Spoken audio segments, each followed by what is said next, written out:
हाँ जी, तो जितने भी बच्चे सीए इंटरमीडिएट के टेक्स्ट के पेपर की तैयारी कर रहे हैं वो सब बच्चे जानते हैं कि यही पेपर है मेक और ब्रेक पेपर। ये पेपर इंडिविजुअली भी फेल करवाने में बहुत योगदान निभाता है बच्चों के साल दर साल, और दूसरा इंडिविजुअली तो है, एग्रीगेट में भी कई बार अगर पासिंग मार्क्स आ जाते हैं तो 150 प्लस का टारगेट आपको पूरा होने से रोकने के पूरा पूरा मादा रखता है। और जैसे एडवांस अकाउंट्स और लॉ का पेपर आया तो मुझे ऐसा लगता नहीं कि कोई भी पेपर ऐसा था जो आपको फेल करवाने वाली सिचुएशन में रहा हो।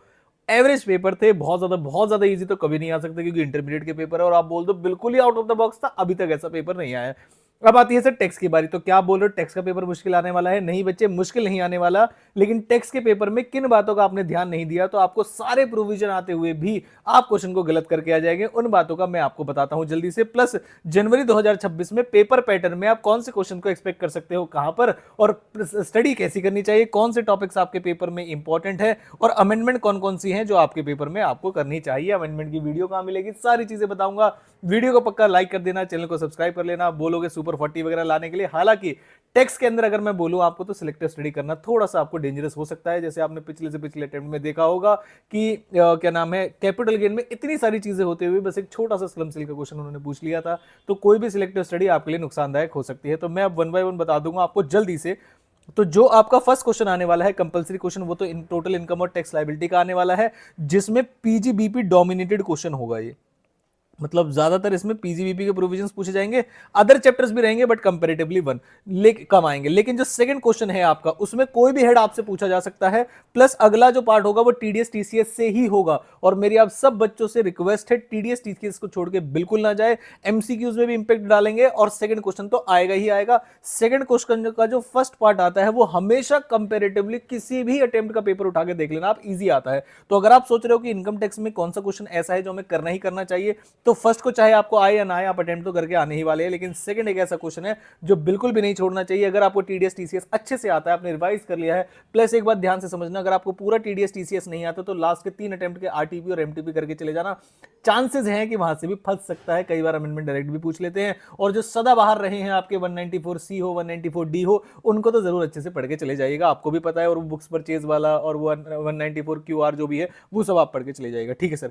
फिर आते हैं थर्ड क्वेश्चन। थर्ड क्वेश्चन होता है आपका हेड डोमिनेटेड क्वेश्चन।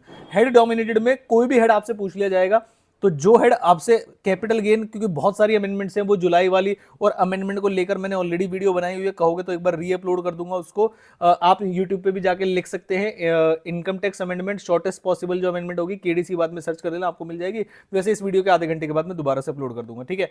तो उसके अंदर क्या होगा सर, अमेंडमेंट आई है 23 जुलाई के बाद, अगर आप बहुत सारी ट्रांजेक्शन परचेज करते हैं तो कब इंडेक्सेशन मिलेगा, कब नहीं मिलेगा, और प्लस आपका 115 बीएसी का इंपैक्ट अगर आपने नहीं देखा बोलोगे तो उसको लेकर भी एक वीडियो बना दूंगा कि 115 बीएसी ओल्ड वर्सेस न्यू में डिफरेंस है क्या, किस चैप्टर में कहां दिक्कत आएगी। बस वो वीडियो मेरे ख्याल से बहुत ही कम मिनट्स के अंदर मैं आपको समझा दूंगा, बस आपको करना है नीचे कमेंट और आपको मिल जाएगा, ठीक है। नेक्स्ट चलते हैं सर। उसके बाद तो कैपिटल गेन के ज्यादा आने के चांसेस है, और कैपिटल गेन अगर आपसे यहां पर पूछ लिया तो फिर उसके बाद सैलरी या हाउस बडी से क्वेश्चन आने के चांसेस है। नेक्स्ट आता है फोर्थ का ए पार्ट, जनरली सेट ऑफ से पूछा जाएगा, और सेट ऑफ में बहुत सारे प्रोविजन 115 बीएसी के अंदर जो है, खाली 115 बीएसी मत पढ़ के चले जाना, ओल्ड वर्सेस न्यू दोनों है भाई आपके सिलेबस में। तो सेट ऑफ और क्लबिंग में से चांसेस है एक क्वेश्चन आने के। रिटर्न का क्वेश्चन हमेशा से सदियों से आया है, कंपल्सरीली आएगा। तो मेरे हिसाब से जो क्वेश्चन आपको अटेम्प्ट करने चाहिए वो ये है, यानी कि थर्ड क्वेश्चन आप ऑप्शन के लिए रखिएगा। अगर आपको सेट ऑफ रिटर्न वाला क्वेश्चन ना आता हो तो हेड्स में चले जाएगा, स्टेप मार्किंग तो वैसे भी मिलती ही है, ठीक है सर। अब आए जीएसटी में, तो सर जीएसटी में भी ऐसी हालचाल है, computation of GST liability generally आता है आपका, और जो मेजर क्वेश्चन जो डोमिनेट करता है उसमें वो आईटीसी करता है। आईटीसी के साथ साथ बेटा एक टॉपिक है आपका रिवर्स चार्ज का, रिवर्स चार्ज मैकेनिज्म आरसीएम। उसमें भी कई बार आपसे पूछा जाता है कि कुछ टैक्स वो आरसीएम में पे कर रहा है, तो क्या उसका भी आईटीसी मिल जाता है? आंसर इज यस, ऐसा स्टडीमेट में भी क्वेश्चन, एक बार उसे देख के जाइएगा। नेक्स्ट आते हैं एग्जाम्पशन पे। सर जीवन में बस एक ही दुख है और वो है एग्जाम्पशन का, तो मेरे बच्चे इसके लिए भी मैं आपको एक रूल पढ़ाता हूं, 3 रूल, 3 आरटीपी और 3 एमटीपी, कुछ आए या ना आए बेटा लास्ट अटेम्प्ट के 3 आरटीपी और एमटीपी जरूर करके जाना, और जो भी इनमें अमेंडमेंट्स है वो करके चले जाना। आपके हाई चांसेस है कि अगर आपको कुछ भी नहीं आता, लेकिन अगर आप वो क्वेश्चन देख के चले जाएंगे तो आपको पेपर में क्वेश्चन दिखाई दे जाएगा। ढूंढने में कोई परेशानी हो तो प्लीज बता दीजिएगा, नीचे आपका टेलीग्राम का लिंक है, वहां पर मैं कंपाइलर डाल दूंगा, ओके सर।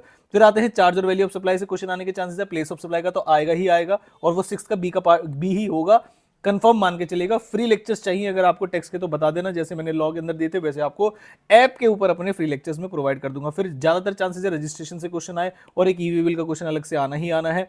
फिर आपका कोई भी एक छोटा क्वेश्चन दे देगा 8th के ए में, वो किसी भी से भी रिलेटेड हो सकता है, वो आपके किसी डॉक्यूमेंट्स, इनवॉइस, किसी भी चीज से हो सकता है, तो इसके लिए। और रिटर्न का एक क्वेश्चन आना ही आना जिसमें ऑप्शन आएगा, यानी कि दोनों इनकम टैक्स और जीएसटी के अंदर जो रिटर्न है आपका, उसमें आपको ऑप्शन मिलेगा ही मिलेगा। तो रिटर्न प्लीज छोड़ के मत जाइएगा, आपके एग्जाम में पास कराने वाली कुंजी है। तो बेटा ये मैं ये तो नहीं बोलूंगा कि आप इसे देखते ही पास हो जाओगे, लेकिन आपको एक बार पेपर का आइडिया लग जाएगा, प्लस कौन सी चीजें पेपर में नहीं छोड़नी है। तो सर पासिंग स्ट्रेटेजी की बात करें तो रेजिडेंशियल स्टेटस की कंप्यूटेशन और टैक्सेबिलिटी स्कोप, किस किस के अंदर टैक्सेबिलिटी होती है। हाउस प्रॉपर्टी के अंदर 3 चीजें जरूर करके जाना। एक तो सिंपल कैलकुलेशन वाला क्वेश्चन जो है, 3 हाउस वाला जो क्वेश्चन है। 3 हाउस वाले क्वेश्चन का क्या मतलब है सर? 3 हाउस वाले क्वेश्चन का मतलब है जब आप 3 हाउस वाला 115 बीएससी के अंदर लोगे तो बहुत ही आसान हो जाता है, लेकिन उसका डिफरेंस देख लेना ओल्ड वर्सेस न्यू में 115 बीएससी का इंपैक्ट क्या आने वाला है। और एक बार आप मेरे हिसाब से लेट आउट और इंटरेस्ट की कैलकुलेशन तो आप कर ही लोगे, जिसमें वैकेंसी की कैलकुलेशन की बातें की जाती हैं, जरूर देखे जाना। सैलरी में सारे अलाउंस पर गेजेट देखे जाना, नेट टैक्सेबल सैलरी कैसे निकालते हैं, 115 बीएससी के इंपैक्ट के बिना कुछ भी नहीं है। कैपिटल गेन में स्पेसिफिकली मैं आपको बता दूं, सी पॉइंट ऐड कर देता हूं यहां पे, शेयर्स वाला। बेटा शेयर्स वाला सारे बच्चे करके जाएंगे, 1112 ए वाला, डबल ए वाला, और क्या नाम है जिसके अंदर शेयर्स बाय बैक करते हैं, वो लिमिट 1 लाख की कैसे, सारी अमेंडमेंट की वीडियो अवेलेबल है, अभी थोड़ी देर में आपको अपलोड करके देता हूं। सेट ऑफ के अंदर भी 115 बीएससी का इंपैक्ट आपको पता होना चाहिए। क्लबिंग के अंदर माइनर क्रॉस ट्रांसफर और वाइफ वाला पॉइंट जो है वो जरूर देखे जाएगा। आईओएस में विनिंग, गिफ्ट और इंटरेस्ट और डिविडेंड पॉइंट आपको देखे जाना, और कुछ ये टॉपिक्स हैं जीएसटी वाले, ये आप एक बार देख सकते हैं। तो मेरे हिसाब से ऑल एंड ऑल पेपर बहुत ज्यादा डिफिकल्ट तो नहीं आएगा, लेकिन अगर 115 बीएससी का इंपैक्ट अगर आप नहीं देखेंगे, जिसके लिए एक ही सिंपल वीडियो के अंदर आपको समझा दूंगा 10 मिनट से कम की वीडियो में कि है क्या बवाल ये ओल्ड वर्सेस न्यू का, और आपको समझ में आ जाएगा कि किस चैप्टर में क्या इंपैक्ट डालता है। जरूर वीडियो चाहिए तो नीचे कमेंट करना, वीडियो को लाइक जरूर करना, और 24,000 सब्सक्राइबर होने में हमारे शायद 50-60 सब्सक्राइबर बचे हैं। आई होप आप उसे सब्सक्राइब करेंगे और वीडियो को लाइक भी करेंगे। मिलता हूं बहुत जल्द, थैंक यू सो मच।